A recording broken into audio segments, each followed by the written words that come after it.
Remember we mentioned previously the tribe of Ghassan, the Banu Ghassan. They're Arabian tribe, but they're allies with the Romans, and they were on the outskirts of Medina, to the north, to Syria. They lived there. So what they did was they contacted the Romans. They asked to actually provide them with support to destroy the people of Medina, the Muslims. So when the Prophet ﷺ knew about this threat, and it's a real threat because if the Romans provided that support, they were a powerful army. They have powerful weapons. They have the numbers. They have the strength. Everything. Even the skill in warfare, in battlefield. It was a real threat. That's why the Prophet ﷺ, he mobilized this great army, and this is the greatest army, in terms of numbers in the Seerah. So it happened. This one took place, but no fighting occurred here. In the Battle of Tabuk, no fighting occurred, no killing occurred. It was more, the suffering of, the hardship the Sahaba and the Prophet ﷺ went through, the hardship, the suffering. It was so hard. They didn't have enough, food even. It is said that they shared one date between two, make that one date half, and then even they start, sucking on the what is it called, the biji seed of the date, just to get more out of it. Yeah. And also, it was extreme heat, like today, 45, 49 degrees, extreme heat. And also, not enough, provision. So that's why the scholars, they discuss, why did this battlefield happen? Why did the Prophet ﷺ mobilize this army? A different opinion, of course. One opinion said there was a threat, a real threat from the Banu Ghassan. Banu Ghassan, yes, was the Ghassanids. They were preparing for battle, and the Romans were helping them. This is one of the reason. Okay. And another reason is, the scholars say this was a test from Allah subhanahu wa ta'ala, a test. But these two reasons can be combined. It was a real reason, which is a threat. See, every time the Prophet ﷺ, he used to not just sleep, he used to, what is it called, find about his surroundings, the threat. There's a threat here. Just we see now the superpower countries, they do this. It's a normal thing. You have to do it. Otherwise you'll be eliminated, or someone else will govern you, basically, and will take over. But the Prophet is different, of course. He's doing that to bring success to humanity in this world and also in the Akhirah. Other people who are not following the Prophet, they do this they're concerned of success here, to get more of the dunya, But the Akhirah, they don't ask themselves, are we going to live, or are we dying, or is it the end of everything, or what will happen in that life? They don't worry about that. They just worry here. And I accumulate more to support my nation. That's a good thing. You support your people, give them free education, give them support. That's good. That's all good. But also concern about, after death, what will happen to my people. As a leader, you have to be concerned of that. You have to ask those big questions, not a small question. It's not something we can just put under the carpet and forget about it. Just work, eat, go have fun, that's it. That's all life is all about. No. So this is why Muslims are different, you see. Even if we think, we see the commandments of Allah is a bit hard, it's hard to avoid, these, temptations. But that's the only way. We have to push. It is hard, yes. But with that, Allah subhanahu wa ta'ala will reward with Jannah. So here, we say it's combination of a test, and also there's a threat. There's a real threat. The Prophet, he made the decision that we should leave Medina and travel towards, Syria, to the north. So we fight. We meet the enemy there, and we fight, at their, what is it called, home. not our home. So, and I think after that, I think the Banu Ghassan, they got scared. Even the Romans, we just give up. We don't fight. We don't want to fight. So that therefore, the Prophet did not fight. There were any fight. There's no fight occurred or killing occurred in this battlefield. But this is something that Allah subhanahu wa ta'ala is showing the Sahaba. Even the Prophet is telling them, this is the start. After this, you're facing the Romans. The mission of da'wah. See, jihad is a form of da'wah, the highest one though. Right now, what we do in here is da'wah, that we call people to, to Allah subhanahu wa ta'ala with our words, with wisdom.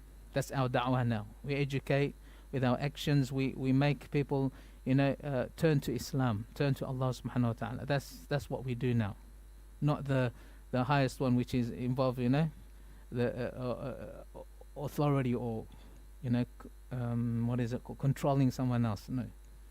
Okay? That time will come, inshallah. So this expedition, the expedition of Tabuk, comprised the biggest army in the whole seerah of the Prophet ﷺ. So in some sources we see that it is stated that 30,000 attendees, 30,000. That's big number. More bigger than the conquest of Mecca, yes? No, this one, the Muslims, 30,000. And this expedition took place in the scorching heat of summer, scorching heat of the sun, which is very severe in Arabia, very severe, well, maybe 50 degrees, yeah, above 40 we can say at least. So it's very hot. So that's why some scholars say this is a test from Allah, because it doesn't make sense. Maybe the Prophet to choose this time to go and attack the Banu Ghassan. He can attack, but maybe there's no time to wait. You have to do it now. So I think that's the better opinion, that the threat is real. It is current threat. We have to go immediately. And of course it takes days to reach the destination. That's why the Prophet moved, even if it's hot. If you wait, how long gonna wait? Because you wait months, and maybe the threat will come to Medina. So he didn't want that. So he went there, even if it's hot. You see, so it's also the test, because call for jihad is always a test. It's not a ni'mah, we say, a blessing. It's a blessing if you become shaheed, you enter Jannah, is a blessing, but it's always a test. That's why in this battle, when Allah subhanahu wa ta'ala called, Allah is distinguishing between the true believers and the hypocrites. At this time we can see who is truthful to Allah subhanahu wa ta'ala and who is a hypocrite. He doesn't really, it's not in his heart. He just show off. He shows to people, yes, I'm yes.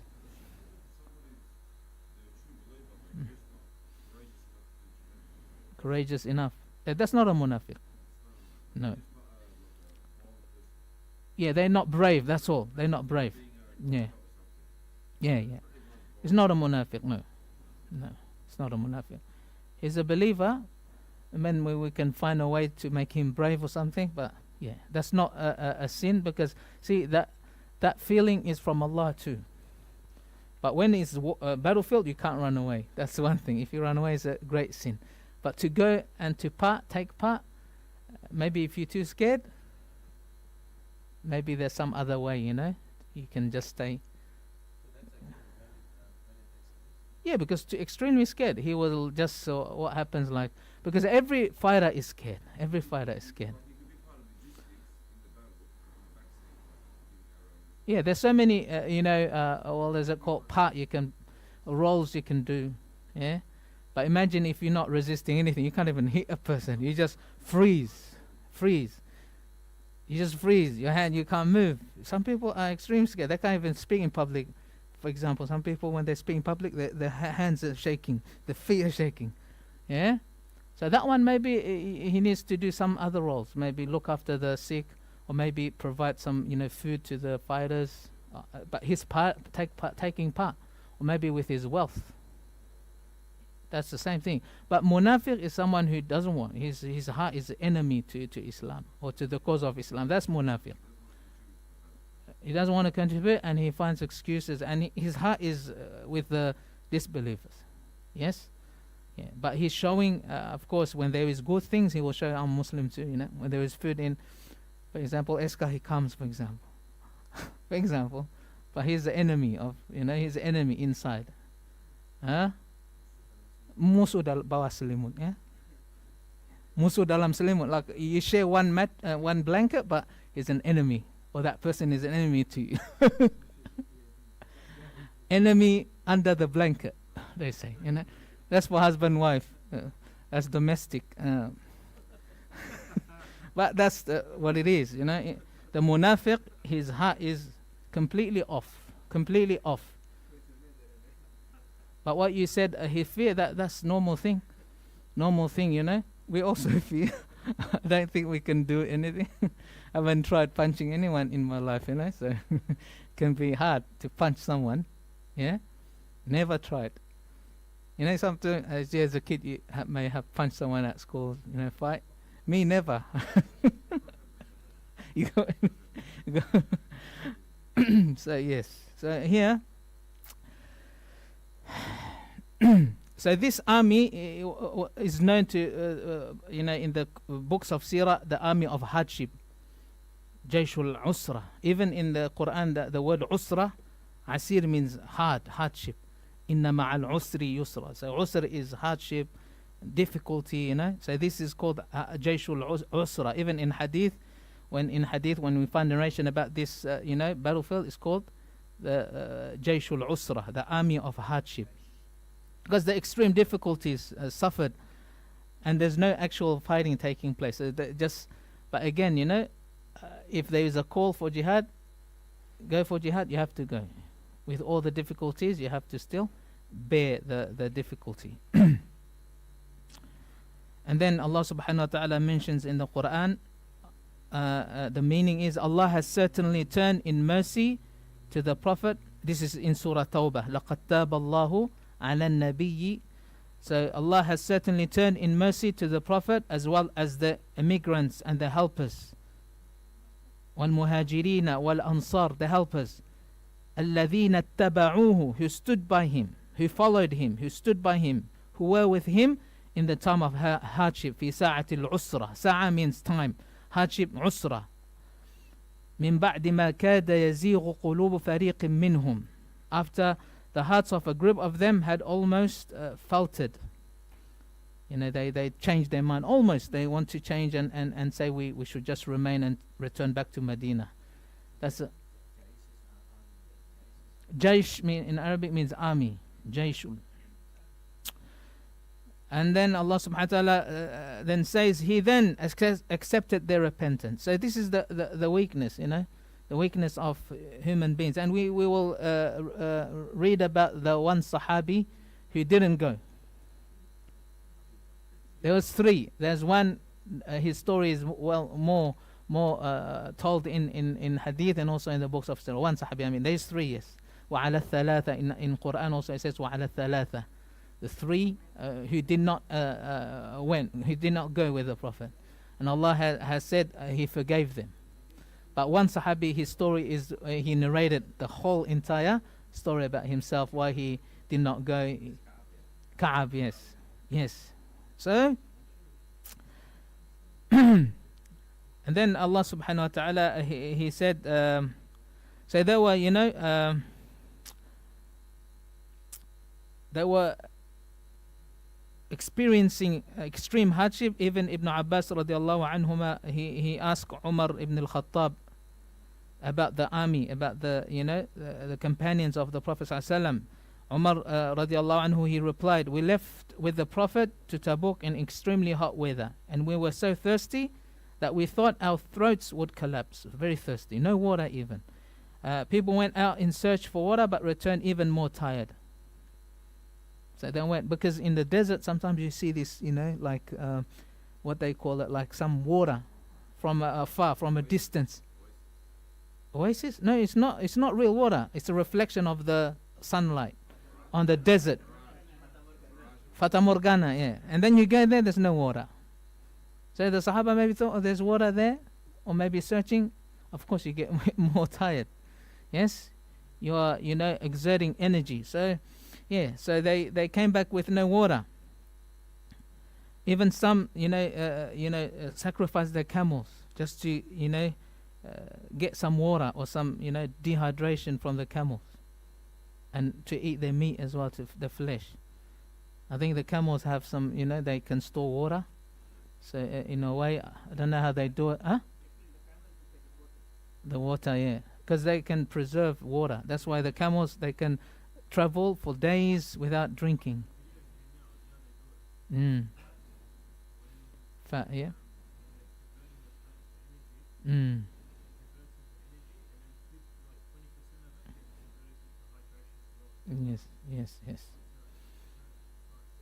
Yes, of course. There's something we need to explore, maybe, but it is known that camel, it's not clean water like we think, or there's clean water. No, it's some sort of, even survival skills. You can also drink your urine too. Urine. You have to do something, and then you can survive with that as well. That's they teach these skills. If you're in desert or in the jungles in Indonesia, different what is it called, landscape, different. So in the desert, the camel. So this Tabuk, it was fard ain. It was, every believer must attend this jihad. It was a call, fard ain. It's not optional, like who wants to attend, they attend. No, every believer, every mu'min must attend. So because the Prophet ﷺ, he explicitly commanded every capable adult male to attend. Any who can attend, who can fight, a man should attend. And also the Surah Tawbah, all of the Surah Tawbah was revealed also about this battle, the Battle of Tabuk, which is the most direct surah in urging jihad. Allah states, O believers, what is the matter with you? This is the ayah I read in Maghrib Salah. Ya ayyuhalladhina amanu, O believers, what is the matter with you when you are asked to march forth in the cause of Allah? You cling firmly to your land. Because the most beloved, one of the wealth that people love is their land. Their farming, the agriculture. So why do you cling firmly to your land? Do you prefer the life of this world over the hereafter? The enjoyment of this worldly life is insignificant compared to that of the hereafter. فَمَا مَتَاعُ الْحَيَاةِ الدُّنْيَا فِي الْآخِرَةِ إِلَّا قَلِيلٌ. Very, very small, very little, very insignificant. إِلَّا تَنْفِرُوا. Allah saying, if you do not march forth, if you do not, participate or go march forth, He will afflict you with a painful torment and replace you with other people. You are not harming Him in the least, and Allah is most capable of everything. يُعَذِّبَكُمْ عَذَابًا أَلِيمًا وَيَسْتَبْدِلْ قَوْمًا. Allah will replace you with other people. وَلَا تَضُرُّوهُ شَيْئًا. You will not harm Allah subhanahu wa ta'ala. And Allah is, وَاللَّهُ عَلَى كُلِّ شَيْءٍ قَدِيرٌ. Allah is most capable of everything.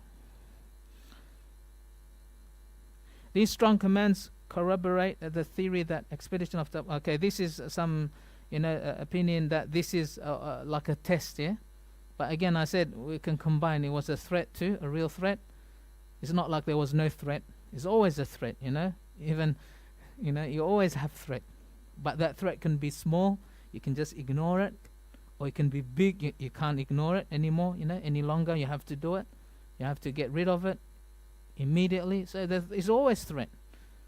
There was some, some people that you are aware of. These people, we must be careful, we have to monitor them and do something about it. So if we look at all government around the world, they do it. Especially America, they always have, they're always 24/7. There's no time that they go, oh, the world is in peace now, we don't need to worry about any country. No. There's no such a thing.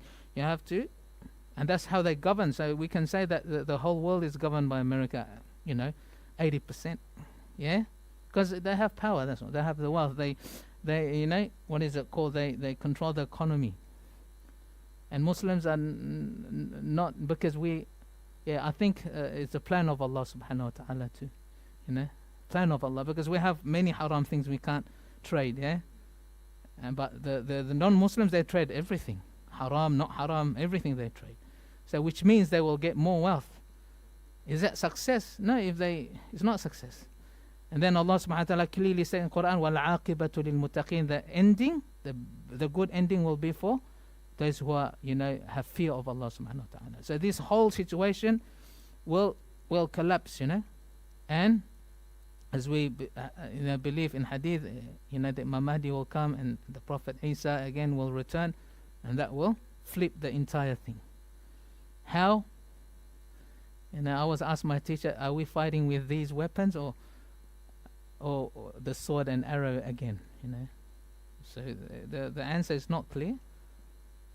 Cool. Allahu alam. Because these weapons we have now, it's a weapon of killing civilians. That's what I say. It's not a weapon. I don't know if the Prophet is here, he will approve of using this weapon. I don't think he will approve, because it doesn't, because you kill civilians, see? You may not intend it, but you're killing. Yeah, that's why we have to level up with them. It's hard, but that weapon is already according to Islamic values is wrong to use. But if it's hard to not kill civilians with missiles. It's hard. That's why we see in wars the most killed civilians are Muslims. I think that's true. Yes, it's true, because when war in Muslim countries, they use missiles, and these missiles, they target one person, maybe he's not even there, he's under the tunnel, and the whole building just destroyed. Kids playing around, and they say, oh, this tragedy, that's it. People can't understand that, oh, just tragedy. If you know you're going to kill, you don't do anything. You have to wait. No, it's not the right time. We got to wait. Maybe we send someone. You got to see that person, what's his, face to face, and then we execute. That's how the proper way of battlefield in Islam, like that. To say, oh, we didn't target you, that's wrong. That's big. Allahu Akbar. But again, so here in Tabuk,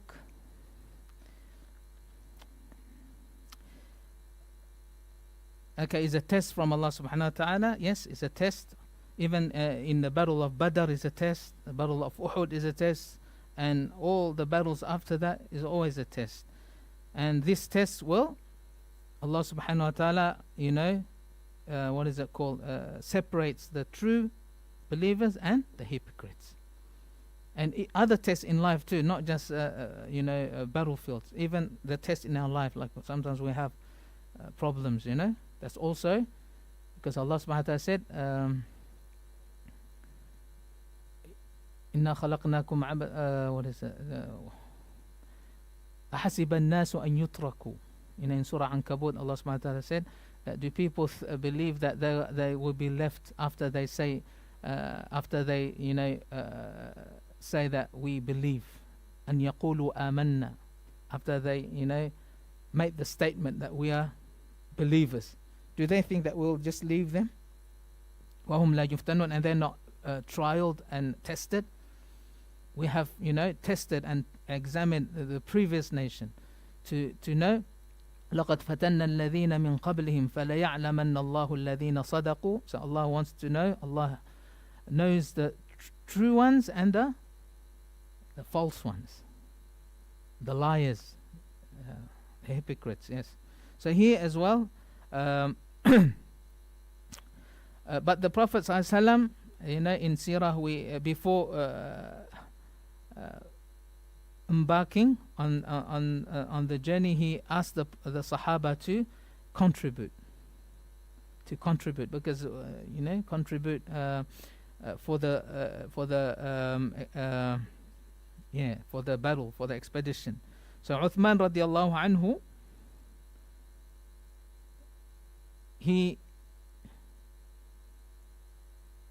gave, first when the Prophet ﷺ asked his companions on the mimbar on the pulpit, who will give? Uthman stood up and declared, I will give 100 camels and all that is on them. So complete, ready, 100 camels. Not just camels, even the place where you sit on it, the ropes, everything. So it's ready for someone to ride on, to travel with. So everything. And then he stood up again and said, I will give 200 camels and all that is on them. And the Prophet asked again, and Uthman stood up again and said, I will give 300 camels. That's 600. Yes. So having someone who is wealthy is good. And to accumulate this wealth is not someone just sits at home, is it? No. He works on it. That's why we don't say to someone working, I hear some of our Muslim, you work, dunya aja pikiran kau. They say, you just think about dunya. Very rich. That's 600 BMWs, you can say. Or Toyota Corolla, it doesn't matter. That's all. Also, yeah, that's a lot of cars. That's in millions, yeah? That's in millions. So he's very wealthy, Uthman radiallahu anhu. Maybe he's the boss, maybe. Others work for him, we don't know, but at least there's effort involved to get this. It doesn't like he sits at home and everything comes. So we Muslims, when we work every day, we go out to work and we come back in the afternoon, we're tired. But if our intention is to, with this, I support myself, of course, support your family and support the deen of Allah subhanahu wa ta'ala, that's all your jihad. Yes. And that's what we encourage our Muslim, people, brothers and sisters to do. We don't go to them, nggak usah kerja, kerja banyak-banyak, pajak yang dibayar, yang gitu. Apa gunanya kerja? Part time aja lah. Nanti Centrelink, lapor Centrelink dapat safar, kan enak. Bikin anak aja, 5 anak, 6 anak, 7 anak, Centrelink, nggak perlu kerja. Orang yang kerja itu bodoh. Dia kerja banting tulang.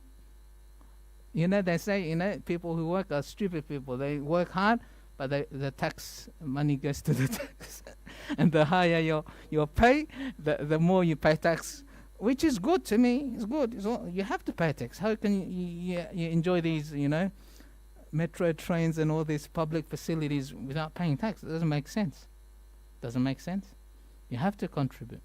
Even in a house, when kids are grown up, they start working, they have to contribute to help with the rent, bills and all the things, groceries. And then everyone enjoy everything. But imagine if it's just the father still. The kids are all, grown up, they work, they have their own income, but he provides the food still. That's a torture, isn't it? The father provides everything. The wife works, also the father provides everything. The wife that's a torture. You have to contribute together. And that's how we will prosper and live happily, So Uthman radiallahu anhu. So because Uthman, he just made up a lot of profit. His caravan just came back from Syria. That's why he can that much. Uthman radiallahu anhu. And then after that, the Prophet ﷺ, this is clearly mentioned in hadith that he said about Uthman, yeah? By Allah, the Prophet ﷺ said, nothing can harm Uthman after what he has done today. Nothing can harm him. After what he has done today, nothing can harm Uthman radiallahu anhu. And also he donated gold coins, gold. Not just camels, but also gold. Gold is on the high price today, this time, yeah? A lot of people buying gold, investing in gold, yes. It's good investment. Save heaven, but you can't spend it. Money in the bank is you can spend. So you have to get the right balance between. Don't just take all your money, buy gold, and then you have to pay bills. You can't pay bills. Yes? Alhamdulillah. So here, he also donated gold. After hearing the Prophet's promise of paradise, Umar radiallahu anhu went home and gathered half his entire wealth. Half. That's a lot, 50%. Half of his entire wealth. For the sake of Allah, the Prophet asked Umar radiallahu anhu, what did you leave for your family? Umar replied, I left, the same amount, so half. Okay? You got $10,000, for example. Yeah? He gave 5,000 and left 5,000 for his family. And then after that, Abu Bakr came. Abu Bakr, he came, and the Prophet ﷺ asked the same question. He said, what did you leave for your family? Abu Bakr said, I left Allah and His Messenger. So he basically gave everything. 10,000 in his bank, everything 10,000. So Umar radiallahu anhu, he said, from today I give up to compete with Umar. I can't compete with with Abu Bakr. Umar said, I can't compete with him. He's on the next level. This is the next level. This is the level of Anbiya, see. And you know, before this battle, the battle of Hunain, we know that the Prophet he got many, you know, the booty of war. You know the Hunain? Or we forgot about how it was a lot of, you know, wealth that the Muslims got. Yeah, the battle of Hunain.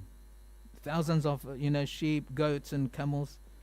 But they're all distributed. The Prophet distributed, and he did not keep anything. That's why for this battle he asked again for another contribution.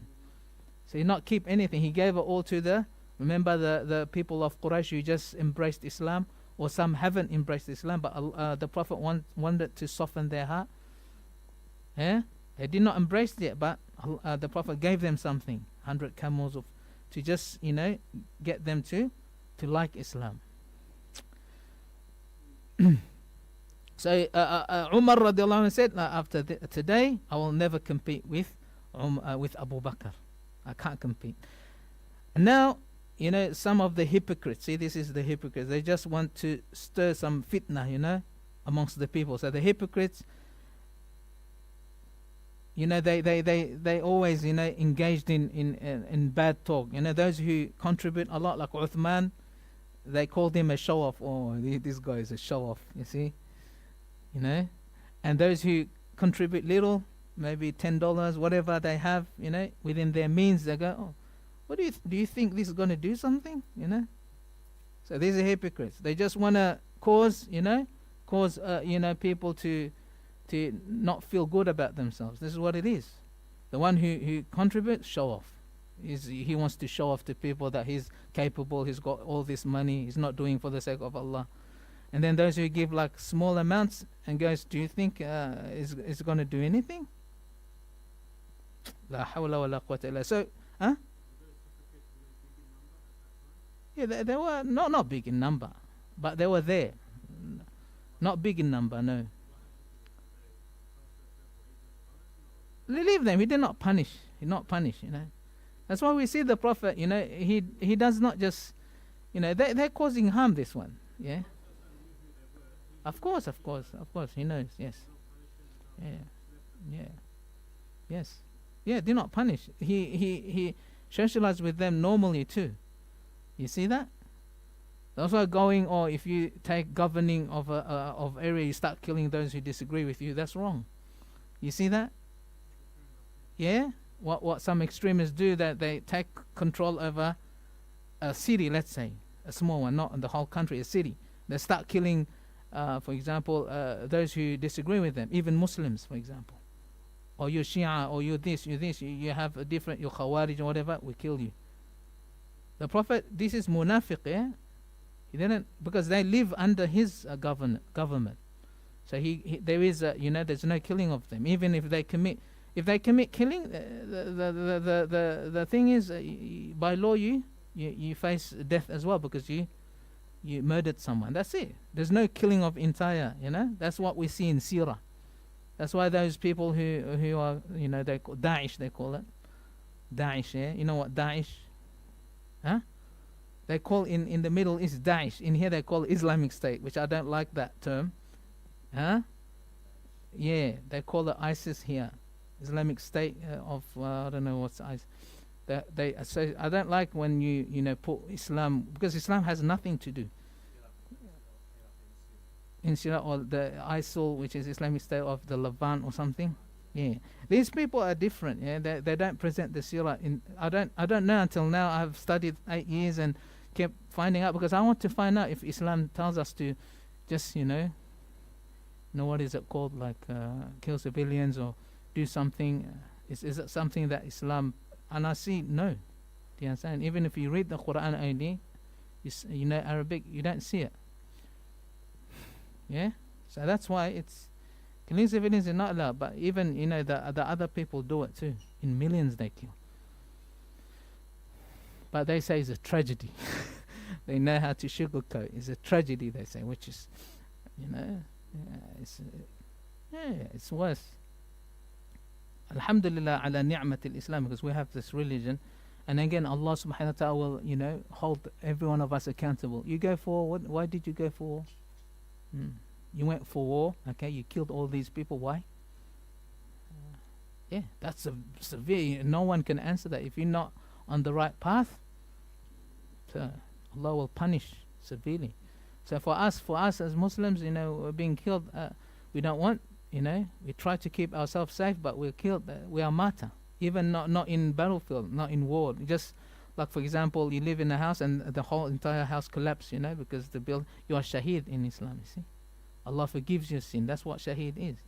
Because you passed away in bad circumstances, like you're being tested, you see. Car accident, for example. So alhamdulillah, that's the ni'mah or the blessings Allah given, for the believers. Whether you have bad happen to you or good things happen to you, again, even the bad things is also good.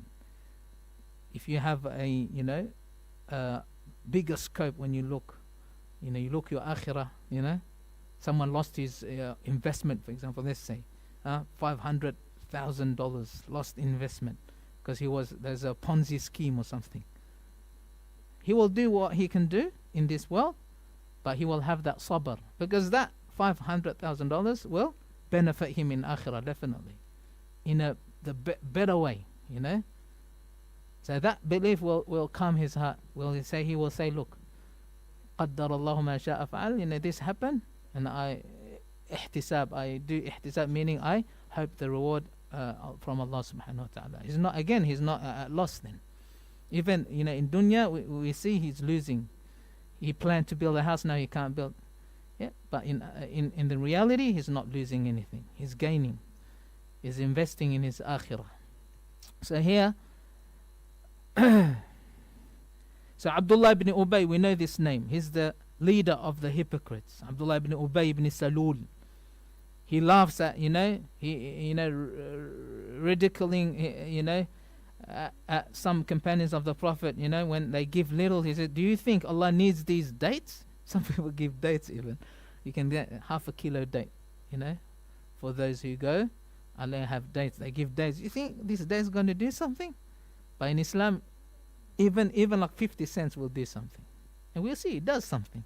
Yes? Even a plate of rice or a plate of, chicken curry will do. Has a lot of, the reward Allah give according to our ikhlas, our sincerity. It's not according to quantity, it's quality. Yes. And also the hypocrites, they didn't want to go, including this Abdullah ibn Ubay ibn Salul. He said to the Prophet ﷺ in a rude way, he said, can you excuse me? He said, can you not excuse me? Meaning he's saying that don't just blame on me that I can't go. He's telling the Prophet, don't think I'm the one to be blamed because I'm not going. I have a reason. And what was his reason? This is also mentioned in Quran. وَمِنْهُمُ الَّذِينَ, and some of these munafiqun, Allah is saying, وَمِنْهُمُ الَّذِينَ يُؤْذُونَ النَّبِيَّ وَمِنْهُمْ مَنْ يَقُولُ ذَلِّي. Some of them say, give him permission to stay back. وَلَا تَفْتِنِي, don't cause fitnah to me. Don't put me in a difficult situation. Because Abdullah ibn Ubay ibn Salul, he said that if I go to the north, if I join this battle, I can't handle to see the Roman women, you see. Yeah. They have, I don't know, blue eyes, green eyes, or blonde hair. I can't stand seeing them. This is what he's saying. Because I can't control myself. Maybe. So I might do something wrong. So please, I would like to stay behind, You don't cause fitna for me. This is how the hypocrites, you see. They give they excuse. But then Allah subhanahu wa ta'ala said in Quran, Ala fil fitnati saqatu. Allah is saying they have already fallen into it. They're in fitna already, these hypocrites. Ala fil fitnati saqatu. They're trying to say, please, I want to look after my piety, my iman. Allah replied, they already, have destroyed their iman already from the start. They have destroyed their taqwa, their piety. They already, because of their nifaq. This is just an excuse. Wa inna jahannam, and Allah, He said Jahannam will surround them, those disbelievers. So munafiq is a disbeliever too, because the iman is from the heart. That's the main thing. If it's not from the heart, it's not a iman. It's not iman yet. Yes.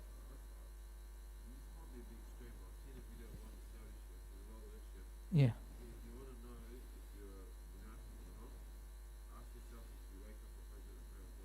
Mm-hmm. That's munafiq amali. There's munafiq. These munafiq are in belief in their heart, munafiq, which is worse. Yeah. But what you're talking about is like the munafiq in amal. You're not munafiq like the real one, which is from the heart. This is from the heart one. You're not a Muslim at all. You hate Islam. You hate the cause of the Prophet. Everything. You hate the Quran. You don't believe in it. But you're just showing to people, yes, you're Muslim too, to deceive, or whatever purpose you have. But what the Shaykh is saying is, nifaq amal means, like we're all munafiq amal too. We don't pray sometimes, we miss our salah sometimes, we do sins sometimes, may Allah protect. But that's nifaq amal, that one. Like the hypocrites in deeds, but not actual the munafiq, what we're talking about here, which will be, innal munafiqina, in Quran Allah saying that they will be on the lowest level of Jahannam, which means all the Jahannam, their pus, their blood, the everything will be down there. You see it? The dirtiest part is, the tank, the water tank. The dirtiest part is the bottom of it. Yes. Yes. So if you are in Jahannam on the lowest one, what it means, all the dirt of Jahannam, the filthy things will be on your area. It's a thing. It's a munafiq. We can say the punishment for munafiq is worse than just a clear disbeliever, because they deceive. See, that deceiving is the bad thing.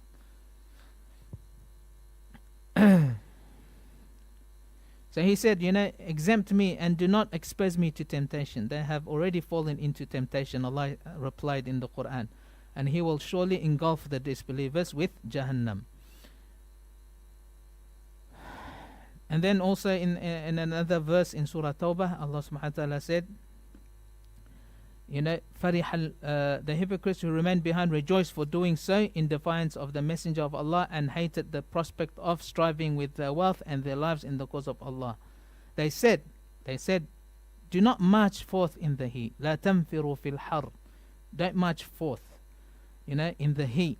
And then Allah, mentioned, Qul, say, O Messenger, O Muhammad, Naru Jahannam ashaddu harra. The fire of hell is far hotter. This is in Surah Tawbah. قُلْ نَارُ جَهَنَّمْ أَشَدُّ حَرًّا لَوْ كَانُوا يَفْقَهُونَ. If only they could comprehend.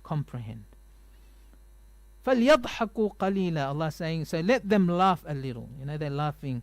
They will weep much as a reward for what they have committed.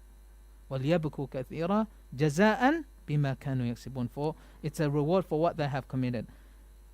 And Allah subhanahu wa ta'ala then says, and had the gain been within reach and the journey shorter, they would have followed you, but the distance seemed too long for them, and they will swear by Allah, had we been able, we would have certainly joined you. They are ruining themselves, and Allah knows that they are surely lying. So this is Surah Tawbah. So they also gave the excuse, it's too far. If it was close a bit, when people give excuse, they give millions of excuses. You can just give excuse, millions of it. Yes. In contrast, a small group of companions were termed the criers, al-bakka'un. So this is also mentioned in Surah Tawbah. Al-bakka'un means the criers. They cried, their eyes shed tears. because they were so grieved at not being able to afford a camel to join the Prophet. They could not afford anything. They don't have the means to join. No, not a horse, and a camel, nothing. Some of them. So they cried because of that. They weep, they cried. On the day of departure, the Prophet ﷺ announced, I have no mounts to give you. So the Prophet told them, in the Quran, he said, وَلَا عَلَى الَّذِينَ إِذَا مَا أَتَوْكَ لِتَحْمِلَهُم. And also there's no burden on those people who came to Muhammad and ask you for any ride, لِتَحْمِلَهُم, so they can, get a camel or a horse, something like that to ride on. Because walking on foot is a bit very difficult, yes? And qulta, and Allah is mentioning that you told them that I don't have no mounts to give you. I have no mounts, no rides to give you. They were distraught. تولوا, they were distraught, but Allah تفيض من الدمع, تولوا وأعينهم تفيض من الدمع, and their eyes are shedding tears. تولوا, they تفيض من الدمع حزنا, they were sad. Hazan means sad in Arabic. حزنا ألا يجدوا ما ينفقون, because they could not find anything to allow them to go, like the rides and all that. They may have dates, they give that, but it's not enough, you see. And then that ayah is telling us that these people are not committing any sin if they stay behind. So again, if you don't have the means, you can't fight, you only will get killed there. Basically, if you go there, you get killed because you can't, some people can't hit. They're not violent, as you said. So for those, they're exempted, of course. But someone is capable, he's normal, his mental state is normal. There is some fear, of course. You think the Sahaba not fear? Khalid ibn Walid doesn't have fear. He has fear. But again, he can, overcome that and do something, and he's able, then yeah. For that person, there's no excuse. He has to go. If not, then you will be defeated. That's the only thing. You say Americans must be brave even nowadays. Otherwise, they will be defeated by Chinese people. They have to be brave. It's not about, if I go to war, I have to get income, good income. Sometimes you don't get it, but you still have to go. You see? If you have like that, you berhitung, they call it, you are, what is it called? Everything I do, I must get paid. That's hard. Sahaba, that they didn't get paid. They even don't worry about it. They go, yes, for Allah subhanahu wa ta'ala, we get paid Jannah. That's different, you see. But if someone wants, where's my income, I'm leaving my family, are they going to be support? Then that's a bit hard because you have to find the money, the wealth to pay for.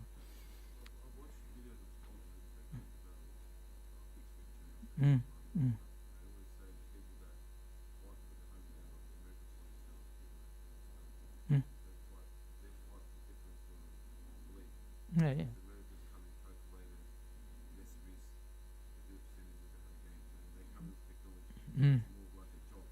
Yeah, like a job, yeah.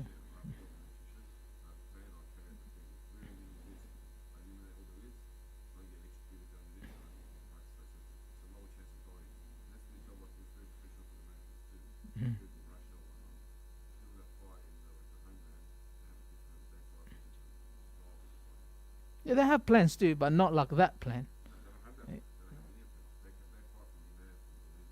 Yeah, but there's a plan involved. Yeah, any sort of plan there is. What are you going to do now? But they do bravery too. Yes. Yeah, they will maybe jump and not think twice. And just that's something. Yeah, they do. Yeah. Bulletproof, yeah, you can still shoot. You don't have to wear bulletproof. But the thing in war is you can't have in your plan killing civilians. That's not allowed. See, that's one thing. Yes, you plan professional. We say professional army, but you're killing civilians. That's not professional. Now, what type of plan is it? People will start hating you. That's what happens. When you kill civilians, big number, people will hate. Their family will start, my father was killed for nothing. Like, what war? What happened? After the war, my country is still bad. It's not even improving anything, you see. So many aspects. So we can't Yeah, I know that, people like defending their homeland, they just go. But they do have plan. The leaders maybe have plan, because we need to plan.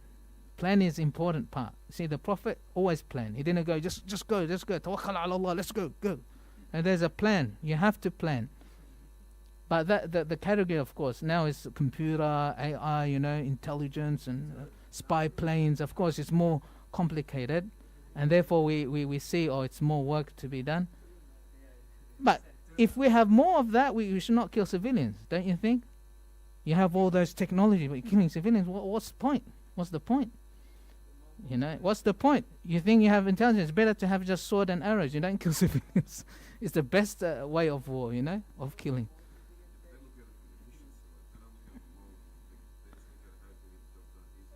Yeah, easiest. It's easy. That's why, you shoot all the missiles, level the ground, then go inside and see. Yeah. But that's not a thing. Yeah. So we don't think, we just want, level the thing, the whole thing, and then we go inside, see if anyone is remaining there. What is that? I know, I understand. That's how they do it. It's easy, so you don't die, because no soldiers want to die. Even the mujahideen don't want to die, but again, they kill civilians is fine. That's how that's evil. That one. I don't think that's Islamic. No. Yeah, he's just doing his work, brother.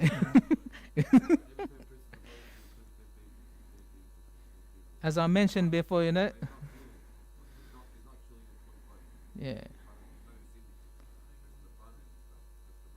That's why these the powers, they need to say these weapons are all banned, finished. If we ban it, I think there's less war in the world. Less war, because now we have to go with sword and face the enemy. That's scary, man. we have to sit around the table and do a peace deal. No way. I can't handle it. It's too much. But when you have behind walls, screen, and you just see grey clouds, that's it. You don't really feel the suffering of the other side. You just press. Maybe later you will get traumatized, but there's no immediate thing. That's why it's, how they ban nuclear? Just ban these ones, missiles, Yeah, they have nuclear, but they're banning. They're not allowing other countries to accumulate this type of weapon. But they have themselves. It's not fair, It's a bit, not fair. But again, the world is like that. Yeah. It's like I tell Brother Darul, you can't buy a car, but I have a car. You just go right back to S-car. You can't buy a car, yeah. And I'm forcing it. He will tell me, who are you to tell me not buy a car, man? You have a car your own. But if I say, look, Brother Darul, I don't have a car. Look, I don't have a car. You can check my garage, my house. So I want you not to have the car. That means he will think, this guy is actually fair, I may consider, following him. But you have a car, you have many of it, not just one. And then you tell others, no, you can't. It's risky. You're a threat to humanity, whatever. That's just, But who's going to say that, No what? Because they have power. They just shut you off. That's it. You can't do much. That's it. But that's the injustice we see in the world at the moment.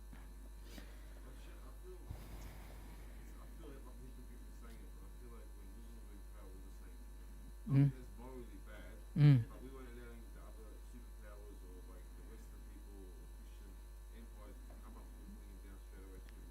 Yeah, that's the same. That's why I say all governments are the same. Casualties, casualties, yes. Mm. Yeah. Yeah, that's why. That's why Allah subhanahu wa ta'ala will judge all this. So you do it. What makes it different? That's the question Allah will do. Allah will say. That's why,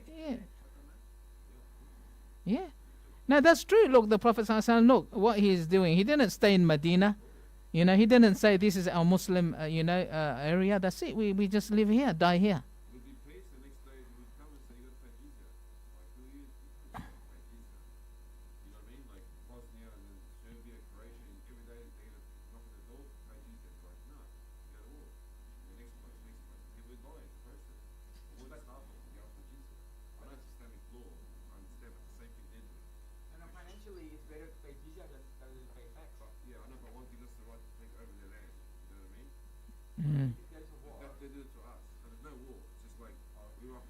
we're neighbouring borders. So Turkey to Albania, Turkey to Greece, the same thing. Turkey, they took Istanbul, knocked on the door and said, "Hey, we want your land." No, you're not giving it. Pay dues there. No, you go to war. You end up Yeah, taking it, yeah, yeah, you know what I mean? yeah. From nothing at one, really. You're encroaching land. That's what it is. But I mean, we did it because it's one Islamic law. I get it. It's right from heart for us. Mm. But we done it morally right. Mm. But I mean, I can't criticise the Western world today for trying to take land, like taking Australia, taking America. But I can criticise them for killing people in the process of doing it. I can understand that, but I can't. You can criticize this way, you know. You can take. You can be the government. No, no. Look, what I say, you can govern, but make sure you're governing. You're bringing success to both worlds. Make sure that's on you. Do you understand? Because that's why in Akhirah the people will blame their leaders. These leaders made us do this, you know. But again, Allah say you can't blame anyone now. You can't blame. You have a brain. You have intelligence. You didn't search for it. You also just followed your desires. So you can blame yourself now, you know. But again, if you were to govern someone, you want to take over, like you want to control at least to a certain degree, not the entire thing. Maybe 50% I have control. Like you know how they put sanctions in different countries, you know. That's control. That's sort of, you know, dominance. You know, you're controlling it. Yeah. You have to follow us, then we can, you know, not sanction you. But if you don't follow us, you're not our puppet. You know, we sanction. You can live there, you can govern, but we will put, you know, many sanctions that you can't trade, and then your economy will collapse. That's how we do it.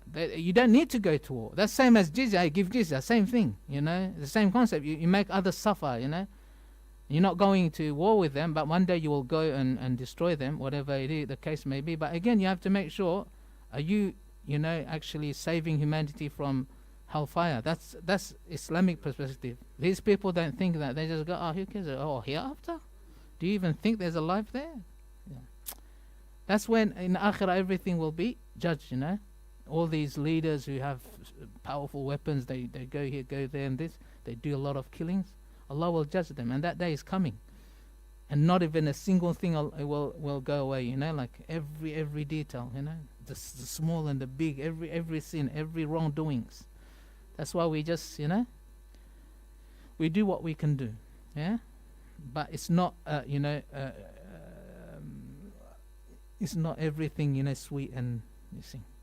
Yeah, you're right saying, you know, we do, but the difference is, of course, we don't. You know, we have less. If you look at the battle of the Prophet, there's no civilian died. There's one woman. He was so upset. You see, and also after that, maybe during, you know, during the crusade, they killed civilians. I think. Yeah, that's wrong. See, bloodshed. They just kill. And even the Bible, that there's a verse I read. You know, you kill the breastfeeding babies. I heard it. This is in the Old Testament or New Testament. I'm not sure. New Testament maybe. There's no such thing we hear in Hadith or in Quran. Alhamdulillah, there's nothing, because this is from Allah. You know, the Bible is this. It's some people put their writings in it. You see, yeah, it could be not from Allah. Can't be Allah saying kill the breastfeeding babies. There's no way Allah is saying this. You see, behead the babies. Yeah.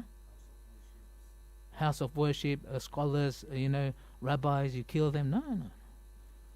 In Quran, it's lahuddimat sawami' wa bi' wa salawat wa masajid ghafir asmullah kathira. That's a clear verse. You can't destroy a place of worship, even if it's not a mosque. You see, a temple or a church.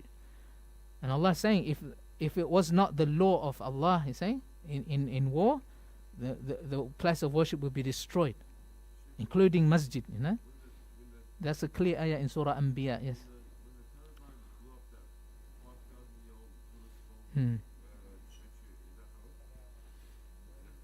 Yeah, or is it haram? Yeah.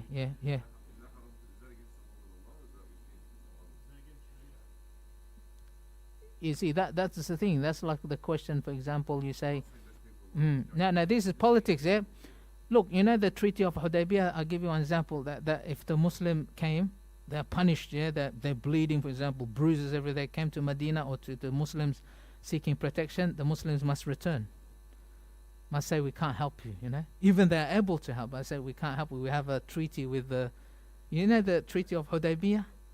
So if you ask the question, is that haram to do? That's basically haram too, Your brother in faith coming to you and seeking help. Like this country, Australia, if a refugee comes and say, look, we need help. If I go back to my country, I'll be killed. It's their obligation to help that, to give asylum, yeah?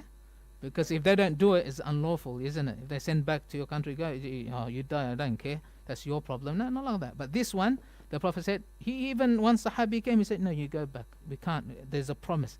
So that's haram, see? So in politics, yeah, it's a bit different. You see, in politics, like if I was the government and this whole world is against me just by doing that, I know, you have to eliminate the idols because it's shirk, whatever it is, it can cause shirk. It can cause. There is a high possibility, maybe, or low chance that people start worshipping it.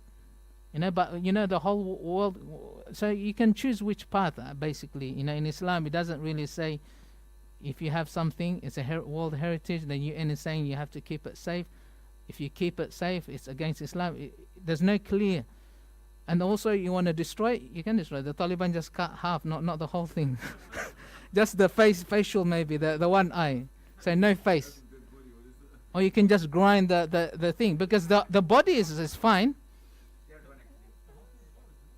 No, it's not the whole thing. The body gone? Okay, I don't know, but the whole thing is gone. Yeah, it's fine too. It depends. You have to, you have to go take. You have to, play different thing. In politics, it's a bit hard. Yes, it's a bit hard. The Syrian, what's it called? The leader now. He was one of the Daesh. Yeah, they say he was. Yeah. But now I saw him shaking hands with Trump and all that. Yeah.